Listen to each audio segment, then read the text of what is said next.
Let's be real, y'all.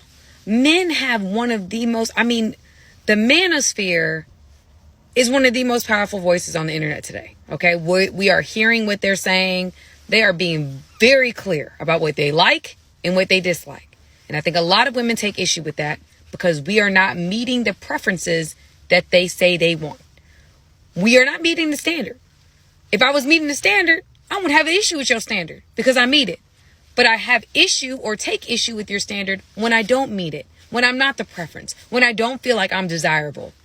That's what it boils down to, is the fact that we want to be desirable. And when we don't feel like we're desirable and we feel like we're being rejected by what they're saying their preferences are, we're coming at, we're aggressive. We're, poking holes and diminishing what they're saying, discrediting them.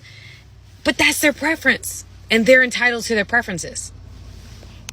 So the difference between a man wanting a pretty woman and a woman chasing a rich man is literally numbers that you can research and that you can look up right now. But to put it into perspective for you, only about 15% of American men in this country make over $100,000 a year. Only 15. And of those 15% of men, like over half of them are already married.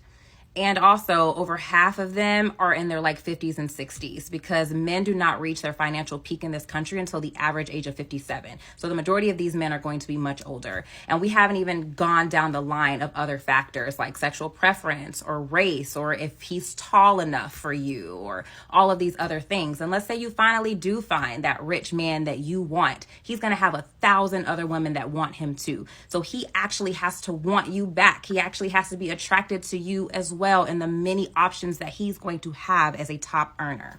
So I'm not trying to rain on single women's parade. I just want women to be very realistic about this idea of trying to chase after a rich man, because the reality is that there are not enough of them to go around. That's just the reality. So when you're talking about a man wanting a pretty woman, there are pretty women on every corner, number one. And number two, attractiveness is subjective. So that's not that complicated to find. So he's going to have a better chance of finding a woman that he is attractive to, that he thinks is pretty, than a single woman who is literally trying to chase after the top 1 to 5% in the entire country and hoping that that man wants her back. We just need to get out of this idea of prioritizing things that are materialistic and superficial, because the reality is that the biggest rebuttal that I see from single women is, oh, well, we want these men because we want financial stability and security. But that's not really what you want, because there's a difference between chasing a rich man and wanting financial stability. You're chasing a rich man because you want a certain lifestyle. You want to post pretty pictures and videos on Instagram of your trips to Paris and your Chanel bags. That's not financial stability. There are plenty of good men out here in this country who make really good money, who are amazing men. You don't have to chase after a rich man to get financial stability. So I just don't want women to be out here moving the goalpost, because that's not a very strong rebuttal to this argument. As I dive into TikTok as much as I do, I stumble across numerous videos featuring women who understand our perspective. These women possess an admirable quality of not bashing us for our standards. It's refreshing to see women who acknowledge that men have certain preferences and requirements, and they are willing to work with us to meet them. They're not interested in belittling or criticizing us. Instead, they embrace our perspective and seek to build a connection with us. What's even more impressive about these women is their willingness to adapt to our perspective. They don't view us as some sort of obstacle. Instead, they're eager to collaborate with us and forge a connection based on shared views and beliefs. They're open-minded and flexible, which is an admirable quality that many women in today's society lack. These women understand that not all men are in the top 15% of earners in the country.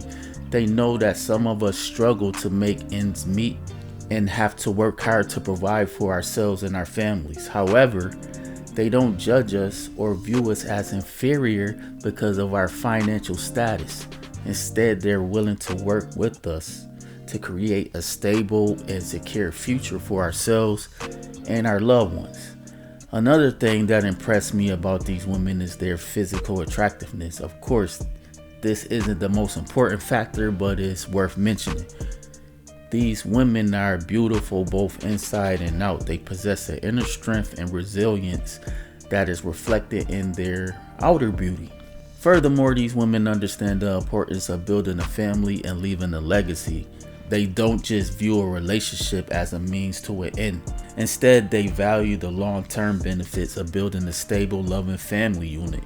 They're not just interested in the man for what he can provide for them. Instead, they seek to build a future together that benefits both parties equally. Overall, it's refreshing to see women who share our perspective and seek to build a connection with us based on mutual understanding and respect. These women are truly remarkable and deserve our admiration and respect. Nah, because this is for my fellas out there, and I'm about to put y'all on game. Listen, y'all are coming across these new age women, 2023 type mentality, where they're telling you that they're the prize, right? That they're the only ones that actually hold any value or substance in the relationship, and that in order for you to engage with them in any type of way, whether it's a relationship or a casualty, that you have to adhere from A to C to Z. You feel me? Like, you gotta do everything under the sun. Yet here's the thing, right? Why are y'all accepting that? I'm so serious. Why are y'all accepting that? Yes, I think women should be held to a certain type of standard, right? When it comes to a man protecting her, guiding her, loving her, also allowing a woman to be in her femininity and be in her submissive state, right? Because that's what women want to be. We want to be protected. We want to be held. We want to be little babies, little princesses, right? But the reason why I'm saying why y'all accepting that is because a lot of these women that are coming to you guys saying that, they're literally it's giving reverse psychology. Okay, they're telling you that they're the prize. As I said, that you have to do whatever it is that they say in order for you to get them. Yet they see you of being a man of no value, right? Like, they're saying that they're the prize. Because here's the thing, you see this?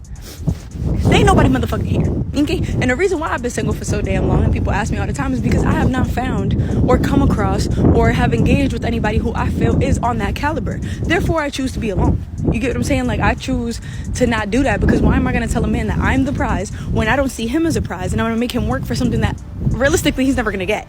You get what I'm saying? So same difference. These girls are telling you this, and they're playing with your head. They're telling you this so that you feel like you want them. It's like the latest toy. You know what I'm saying? Like, all the commercials and the ads, like, wow, look at me. Like, it's almost like when people walk around, they're like, I'm so real. You know that they're mad fake. So for you to walk around and be like, I'm the prize, I'm high value, and say that shit with your chest, like, baby, you don't even believe that. You don't even believe that. And you telling this man that so that hopefully he believe that shit so that you can get some sort of benefit, whether it's you just want a warm body next to you because you got some traumas that you haven't healed from, or you genuinely just want to use this man for his money, for his time, for his efforts, just for you, again, to put some sort of value to yourself and feel like you are confident now. And a lot of women might have some issues with that, but real high value women who see themselves as an actual prize know that they want a man who's gonna be a motherfucking prize too. Period. Like, you don't see these women out here, high value whatever, dragging a man across life. No. And they also don't talk about it so damn fucking much. Like, y'all be doing this shit all over social media. Like, really, y'all really be beating your chest saying that shit. That shit's embarrassing. You get what I'm saying? Like, please stop. It looks very sad. So men, do not allow yourselves to get caught up in a situation, because I've been raising my brother for the past 4 years, and I've been putting him on game. That's why the girl that he got now, they're like this, because she, you know, they might be kids, but I'm already teaching love doesn't have an age. You get what I'm saying? And they both are high value for wherever it is that they are in this life right now, and they both see each other as prizes, and they both know they're lucky to have each other. That's a fucking relationship. So before y'all come at me, watch this whole shit. Thank you. Over and out, the naked truth, bitch. Inflation going on, rising gas prices, food prices, rising rent. It's harder for millennials to get in homes. Again, this is not to say that it can't happen, but it's just a lot harder. And a lot of the conversations we have online regarding relationships are aspirational, meaning they are based upon maybe the top 10%. But most of us ain't living like that. Most of us aren't in $1 million or a couple of $1 million. Most of us aren't even sitting on 6 figures. And if we are sitting on 6 figures, we're in a place like the Bay Area or New York or Chicago, where 6 figures is basically just minimum wage, you know, when it comes to cost of living. So most of us are not living that high life, yet we're having these conversations, and there's these expectations, especially put on men. Men should be expected to pay in today's economy, especially given that. So I think that is a lot of the tension that I've heard. PSA, to all the women that are fucking shit up for the rest of us good women, please fucking stop, okay? With your feminism shit. I'm not saying that femininity isn't important, but y'all are on the next level, okay? You guys are destroying men of society of today, and it is fucking annoying. Like, for real. If you feel a certain type of way, keep that shit to yourself. I just saw a video the other night of this guy talking about if he finds a good woman, he would make her his wife. And the freaking female was offended by that. She was like, what do you mean, make her his wife? What if she wants to be his wife? Like, bitch, shut the fuck up. Like, please, shut the fuck up. There are some women that would be happy for someone to say, I want to make you my wife. Like, shut up.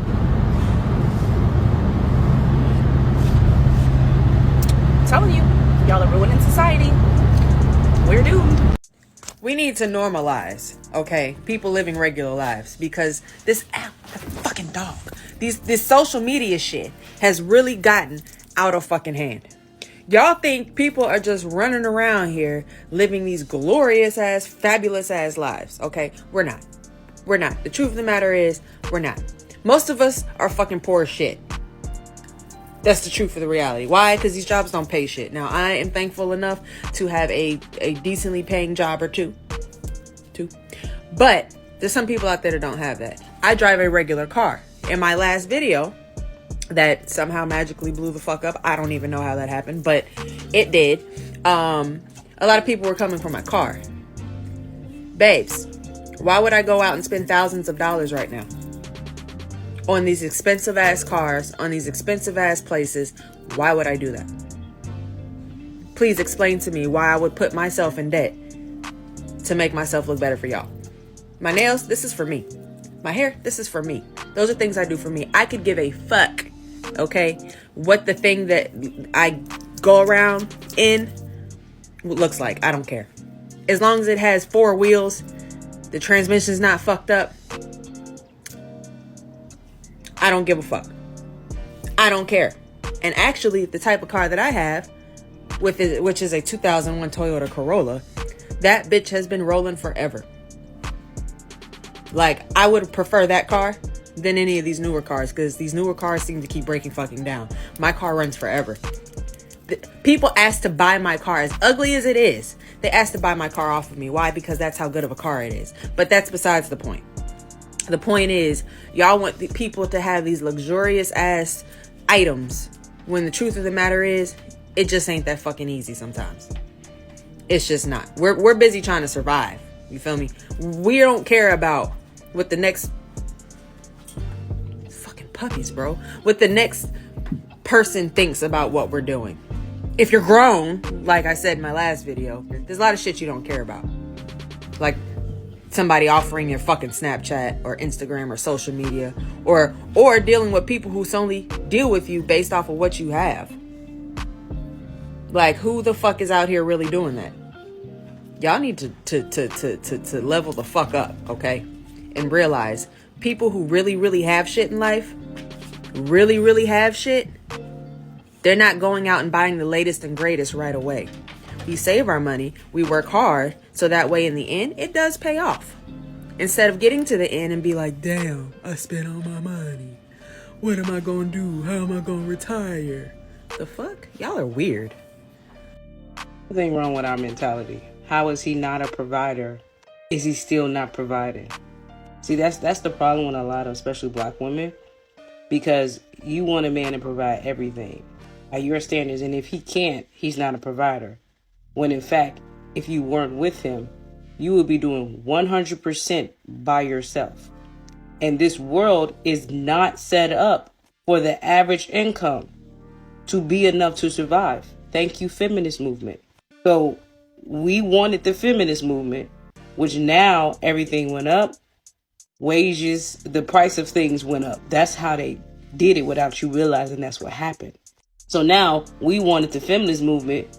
We got with the white women, even though we was already working in their homes to help them work. And then we left our men and then complain about that now the world requires 2 income. And if he can't be that, the average income for a white man and a black man, a man, is about 50K. That's 90%. 50K is not enough for any family. So now he's not a provider and he's not a leader because he's making the average income, which is average because that's what most people make. And then you feel like you could disrespect him, when in reality, if he wasn't there providing for you, you would be doing it all by yourself. He's still the leader. He's still the provider. That has zero to do with your earnings. And that's the problem with black women. We think being a provider and a leader is only about money. No. Go ask any child that was raised without their father if they would rather have child support or their father in their lives. That it's the selfishness, because it's not about you and what they can provide. It's about the family. The purpose of marriage was for the children, to have two stable people providing for them, guiding them. We subscribe to this selfish Western culture where we think marriage is just supposed to serve us. No, marriage is about serving the children, because honestly, if you not having children, there was no reason to get married. People stayed holy and with Jesus and was doing their monks things. They got married for the children, to raise a family, for stability. But we keep reducing the value of men to a paycheck, which is irresponsible and reckless. I must call it what it is. Because the value of men go beyond money. And because we've been raised in a culture where we just reduce men to a paycheck, that's the comments we get. And it's very, very sad that I even have to say this, but it's too prevalent in black women, and it doesn't help anybody. Your man needs help. God created you to help him. Go help him. And do it without disrespect and condescending and diminishing statements like that. That's how you be a family. For many men, the rise of the manosphere has led to a more cautious approach to marriage. With a greater awareness of the risk involved, many men are choosing to tread more carefully and avoid what they perceive as a bad return on investment. This may lead to an increase in the number of prenuptial agreements, which are designed to protect each spouse's assets in the event of a divorce. However, even prenups are not foolproof, as demonstrated by the case of Dr. Dre, who had a prenup but still ended up paying a significant settlement to his ex-wife in the aftermath of their divorce. This may lead many to call for a reform of the current no-fault clause in marriage, which can often leave one spouse unfairly disadvantaged in the event of a divorce. The need for reform in family court and marriage is particularly acute for successful men who may have a lot to offer in marriage but are often discouraged by the risk involved. Many of these men may be open to a long-term relationship that are loyalty driven rather than marriage, but it remains to be seen whether that is a viable alternative. Ultimately, the key is for both men and women to be aware of the risk involved in marriage and relationships, and to make informed decisions based on their individual circumstances. Whether this involves getting a prenup, avoiding marriage altogether, or pushing for a reform of the current system, it is clear that the institution of marriage is in need of a serious rethink. Only by taking a cautious and pragmatic approach can we hope to ensure that both parties are treated fairly in the event of a divorce.